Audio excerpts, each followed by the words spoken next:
All right, so when you think about Metaverse, NFTs, you look at the crypto space, one of the things that really drives this is investing and how to do it the right way, but also how to understand where the new stars are, the market's moving, all that good stuff.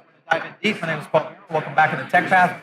Joining me today is Mr. Felix Hartmann from Hartmann Capital. We've had you on the show before. You were on our Metaverse show. That's right, digitally. Yeah, so great to have you here in real life. Yeah. Glad to be here. Thanks for having me. I like it. So, Felix, let's get into a little bit about Hartmann Capital. Yep. One of the things that I think when I looked at just some of the projects that you guys have been involved in, and then you look at the space itself and the expansion that we've seen, and then also now during the bear market, a bit of a contraction. So the challenge I look at is, how do you pick the winners and the losers? And you being in the investing world, what's some of the things that you're watching for in the market? Right. I think one of the nice things about the bear market is that we finally come back to a little bit of honesty, a little bit of truth. So last time when I was on your show, I called the spade on a couple of the famous, metaverse projects like, Axie at the time was worth $5 billion, $6 billion, Sandbox worth $5 billion. I said, look, there's still a little bit of fat that needs to be trimmed. And now since then, a lot of these projects have come down 60, 70%. And, that, for example, from a trading perspective was a very great short for us, which enabled us to do really well in Q3. At the same time, I also said that I think that the real stars of the metaverse are still being built, and it will look a lot more like the games that people actually play. And back then, there weren't really clear players like that yet, but now you start seeing the first Unreal Engine 5 games come up, whether it's a Shrapnel, a Bornless, and so forth, that really take Web3 gaming from this 2D browser world to now really immersive gameplay. I think you mentioned Shrapnel. That's a good example. We had the Shrapnel team on the show a little bit ago, and I think the concept behind what they're trying to do. Another great studio, doing the right things.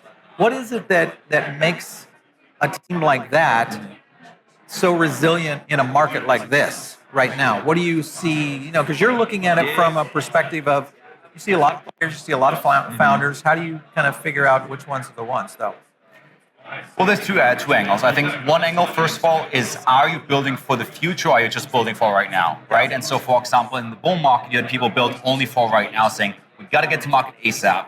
We've got to get players right now. And so they paid people to play, but the game wasn't really great, right? Now these new teams, whether it's a Shrapnel or Bornless, they're building games that people would actually play even if they're not getting paid for it, right? And that means that once they launch, they can be sustainable, irregardless of whether they pay incentives. That's part one.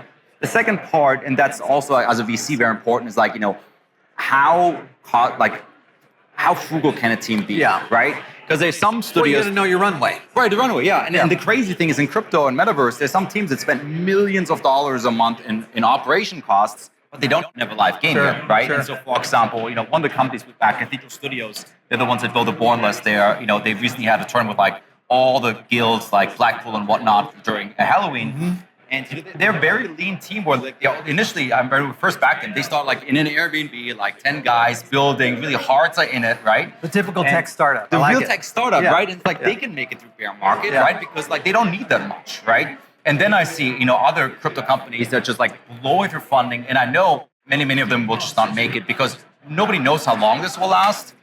My guess is we are kind of getting towards maybe this capitulation phase now where the worst could be behind us. But at the same time, I remember, DeFi peaked out in 2020 during DeFi summer. And then it's been 18 months of pain since then. And I think Metaverse could be similar where we had such an exuberance last year. And it might take a little bit longer than the rest of the market for this to come back again. Let's talk about, kind of the market aspect of this. This brings up, and we get this on the show quite a bit. And the essence that our audience always asks is, Paul, when is Metaverse going to break out? Is it, and has it already detached away from traditional crypto, from Bitcoin, Ethereum, the traditional market? And I look at Metaverse, and I feel like right now, at least when we look at it from a sentiment standpoint, it feels like it's diverging away. And that can either be a good thing or a bad thing.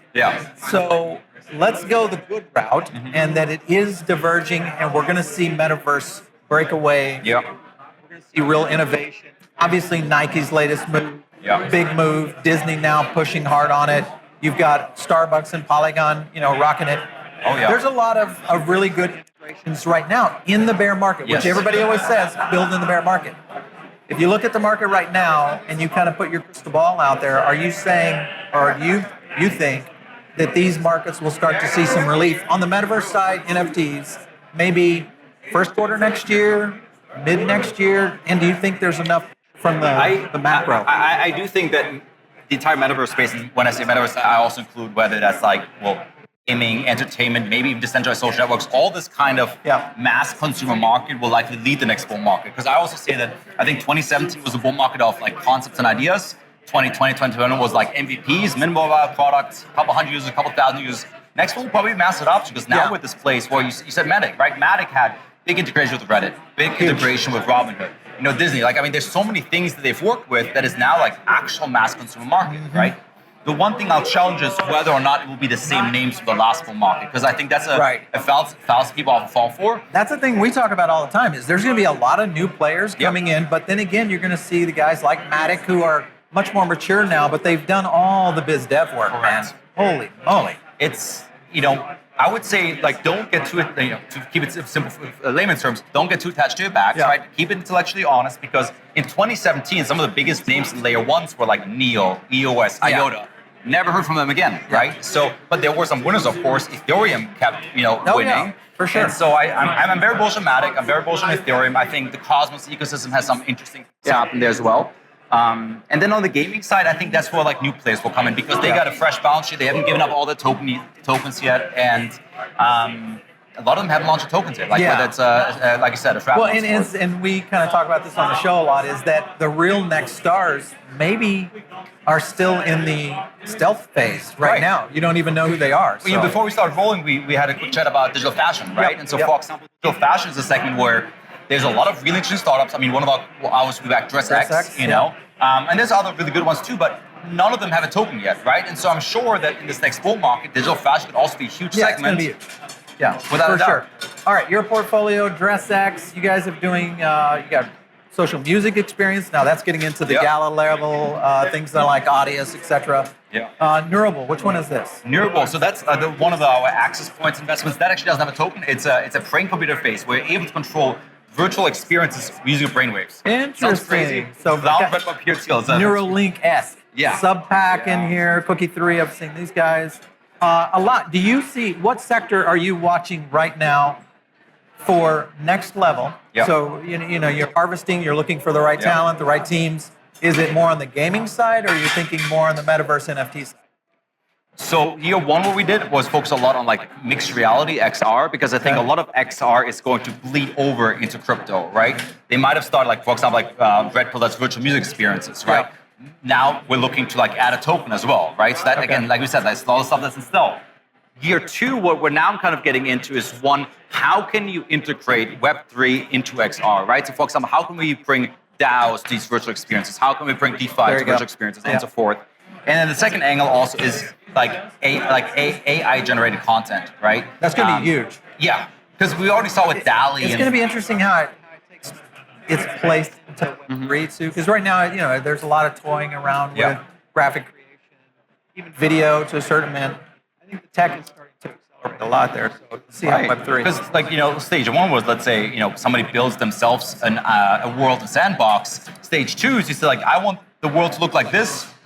It generates it for you. Just automatic.